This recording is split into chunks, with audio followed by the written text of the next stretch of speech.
bicycle hospital. Mirta is an elementary school teacher in a little school in Antinaco, a small village that hides just below a mountain in Famatina, La Rioja, Argentina. Her student, Johnny, was turning 7 years old. When she asked him what he would like for his birthday, he answered, "A mom," and smiled. The teacher was stunned, but seconds later, he smiled again and, innocently, he asked her for a bicycle. It wasn't a complicated present, since today any working person who has a credit card can afford a bicycle, and even paid in small installments. But doing it that way doesn't change a thing.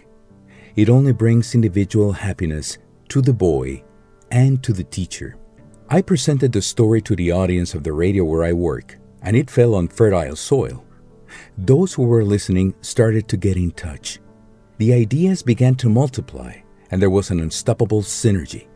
After some minutes, there was a goal: to create some kind of bicycle hospital for those that we always keep in some corner of the house. The donors would give them away for voluntary doctors to repair and deliver them to the 23 children of the small school in Antinaco. Luis, who sells windows for a living, was the first one to spark the fire. My sister Romina and I have 3 bikes. They're rusty, but we'll start repairing them today. The ideas continued to prosper. Then the name of EPET Technical School was suggested. Its directors and students also wanted to be voluntary doctors. The donors of broken bicycles kept showing up, and what was born as an individual need became an action involving many. Federico is a dentist, and while listening carefully, he proposed, "My children and I are going to adopt a broken bike, and we're going to repair it together, so that they can learn about solidarity from an early age." And then Sergio, who is a parent and a truck driver, added, "We can donate 2 old bikes that we're going to repair at home, and we're also going to get a truck to take those bikes to the kids in Antinaco's school." Oscar is blind, and he also volunteered, saying, "I have no sight, as my eyes don't work, but with my nephew and a friend who came from Chile, we can repair 2 bikes." Luca, Daniel, Ariel, Ivan, Francisco, Sabrina, Edgar, and Ivana joined in, and along came carpenters, shopkeepers, employees, taxi drivers, plumbers, bicycle repairers, business people, teachers, doctors, housewives, and the list kept growing. Everyone took on a role, either as a donor of a rusty bike or as a volunteer doctor, to repair them and give them away on the following Child's Day in August. When you can witness this kind of situations where you see how people feel the need to do something for others, your soul is filled with hope. My co-workers at the radio and I were listening in astonishment to what was going on out there. Once more, we were amazed at how proactive society can be when people set out to donate part of what they have to those in need. There's a proverb that reads, "The generous will prosper. Those who refresh others will themselves be refreshed." When you think of changing the world, you feel small and powerless because you look at a huge goal. But if we could focus our strengths and changing our small surroundings, and that was multiplied by millions, the world would change in a few hours. I stopped to think why old children love bicycles, and I guess it is because that is when children experience freedom for the first time in their life. That's the first challenge they must face on their own. First, they rely on the training wheels, and then they later go out and conquer the wind. They go through it and feel how it hits their faces and hair, smiling as if they were reaching their biggest goal. That sensation is unforgettable and impossible to compare. My friend Juan told me, the bike is even a metaphor for life, where besides the nice part of riding it, you learn in the age of innocence the reality of life. You get hurt, you fall, and at the same time, you learn to get up to try again. In my case, I could see that emotion in 2 of my 3 children. While I'm remembering that, it is impossible not to connect with that experience. A child that has the opportunity to be happy, smile, love, and be loved will eventually become a healthy adult. and the future of the world will depend on this adult's health. If we want a healthy planet, we must plant good seeds. And we, the adults of today, are the ones planting that crop. Days went by, and I could see what people can achieve when they get together. It was something that came out of nothing, as most of the good things that happen to us in life. I arrived at my workplace at 3 in the afternoon, and I saw Sergio Cataldo, my neighbor, in a truck that his friend Pablo Toledo had lent him. Sergio was there with his wife Maria Eugenia and their little daughter Itati. They were waiting to load the bicycles that the voluntary doctors from the bicycle hospital had repaired for the 23 children of Antinaco's small school. Some of the bicycles had flat tires. They had been repaired several days before, and they were waiting for the moment to be delivered. I tried to pump one up, and as expected, it just turned out a complete disaster, until Federico Arguiano arrived with his wife Gabriela.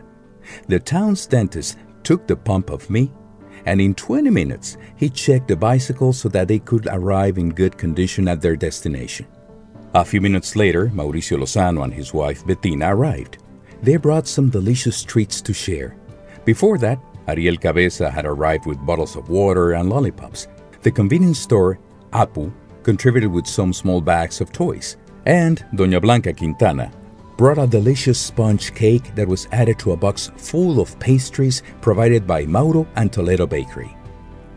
We started loading the bicycles on the truck, and Oscar Mora, feeling his way since he is blind, joined in too. Nothing would prevent him from helping along with his sister-in-law. Diego, Joana, Zeta, Juan, Guada, Abril, and Ezequiel made a human chain, and they passed the bicycles from one sidewalk to the other so that Gustavo Campos, his children, and his wife Cristina delivered them in hand to the expert truck driver, and now also bike expert, Sergio Cataldo. An hour later, we set off for the small town of Antinaco. It's a road of about 50 kilometers to the village's little school. It's hidden almost against Velasco mountain range in a beautiful valley of hills and mountains. When we arrived, we couldn't find the school until we saw a dozen children aged 4 to 12 shouting and waving at us from 100 meters ahead. "Over here! Over here!" they shouted, waving their arms. Try to remember when you were 10 years old and you were given the present that changed your life. Well, multiply that happiness by 1,000. That was the look on their faces when we arrived. They weren't alone. Their mothers and teachers were with them. The neighbors came out of their doorstep. They didn't understand why the children were shouting with such enthusiasm and why a motorcade and a truck approached honking their horns. Sergio stopped the truck at the front of the school. Miss Mirta took a handful of letters. Each had the name of a student. As she read their names, every child, as politely as I've never seen, approached the truck, encouraged by the clapping and cheering of their friends and mothers. At first, they smiled shyly, but as they approached the truck and saw the bicycles they got, their smiles grew bigger and bigger. Those were genuine smiles from children who have little and are surprised to see that life gave them a present without asking for it. And what better present for a child than a bicycle? They took the bicycles and filled the streets and the town square. "We only have 3 bicycles here, which the children take turns to use," the school principal told us. They started falling to the ground. Their trousers were covered in dirt. They shook it off and climbed back up. The world was theirs. And while all this was happening, mothers and teachers set a humble table full of handmade sponge cakes. They shared with us everything they had. I was able to witness that moment. I could watch it and enjoy it. I still remember the smell of dirt that surrounded the school. I can't forget the sound of their voices saying thank you, or the way they looked at their mothers and teachers to see if that was really happening. It was something that cost so little, and it was so simple. A small idea that was born out of the imagination of anonymous people who not only thought about it, but also found the way to make it happen. I am certain that everybody who thought and executed this idea, this valuable gesture, didn't do it for themselves. They didn't do it to see their names written in this text. I know that because I could see it. What everyone contributed No matter how little or how much, they did it out of an enormous willingness to do something for others and to fulfill the need in our souls to do transcendental tasks. I learned a lot that day. In the end, I was completely fulfilled and grateful. How can I not be grateful for the opportunity that life gave us to see the face of happiness? We're doing well. We're in good health. We have a job and we have families, people whom we love and who love us. We have it all. I hope I was able to portray even a small piece of what I witnessed. I know it doesn't come close to what we felt, but at least I wanted to tell it to you, so that it's written and never forgotten. When this idea was born and it started to shape, we wanted every child to receive their bicycle with the letter from a donor. But when the day came, the letters hadn't been written. I thought that something so important shouldn't be unfinished. So I decided to write the same letter for all 23 students, expecting to receive a reply from at least one of them when they were older. The letter said, "I'm one of the witnesses of this beautiful present that went from hand to hand until it reached yours. I saw from the beginning how many people came up with this idea so that the bicycles that belong to their children are now yours. I also saw teenagers, students like you, who devoted several hours to leave them looking like new. I'm a parent now, but when I was a boy, I loved bicycles. Me and my brothers, Mario and Diego, we had a really heavy Tomaselli bike, which we shared. It was red and had a wide banana seat. The freedom I felt every time I rode it had no comparison. I went out and cycled along Ricardo Rojas Street during nap time. Back then, I had plenty of hair, and I loved the way it got tangled in the wind. I grew up and discovered that life is very much like riding a bicycle. Sometimes we have to pedal uphill, and other times the road is easier. But if we keep on riding, we can always get to where we want. We must never stop. I would love that you keep this letter, and if possible, reply to me, but in 30 years, when you're nearly as old as I am now.